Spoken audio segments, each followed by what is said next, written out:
le monde peut prier avec son intelligence. Quand on dit prier par l'intelligence, tu réfléchis. Je dois prendre telle parole, rassembler ça avec telle parole. Ah, c'est ça qui va plaire à Dieu. C'est ça, prier avec l'intelligence. Alléluia. Jésus est vivant. C'est ce que nous faisons chaque jour. Nzambe sunga yokangai. Écoutez-moi. Tala likambo ya bana nangai. Mwana moko asala ki boye. Un enfant avait ceci. Le kambo ekomela ki. Il faut sunga na côté wana. Là, c'est ton intelligence réfléchie. Ça cherche des mots qui va présenter devant Dieu. Oh, la Bible dit c'est lui qui prie en langue. C'est son esprit qui prie, mais son intelligence est stérile. Là où l'esprit prie, l'intelligence ne peut plus prier. Mais là où l'intelligence prie, l'esprit est tranquille. Amen. Amen. Beaucoup de nous, ils prient par leur intelligence. Oh, prier avec l'intelligence, ça rend les oreilles de Dieu sourdes.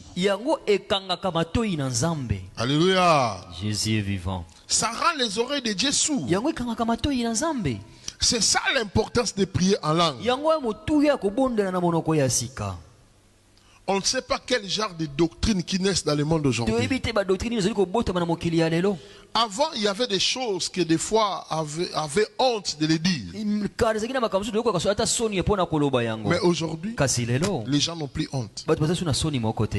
Des révérends, ils s'élèvent comme ça, ils disent, vous parlez en langue là. C'est de n'importe quoi. Ça, c'est la mort. Là, on peut comprendre que cette génération est plongée dans l'obscurité. Un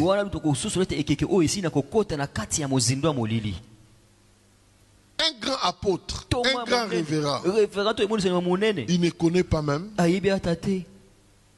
sur le parler en langue, sur la prière en langue. La Bible est claire. C'est lui qui prie en langue. Ce n'est pas son intelligence qui prie, mais c'est son esprit qui prie. Or, le vrai toi, c'est ton esprit. Tu peux sortir tout à l'heure là. Tu rencontres une personne qui t'amène une mauvaise nouvelle. La première chose qui sera affectée en toi, c'est ton esprit.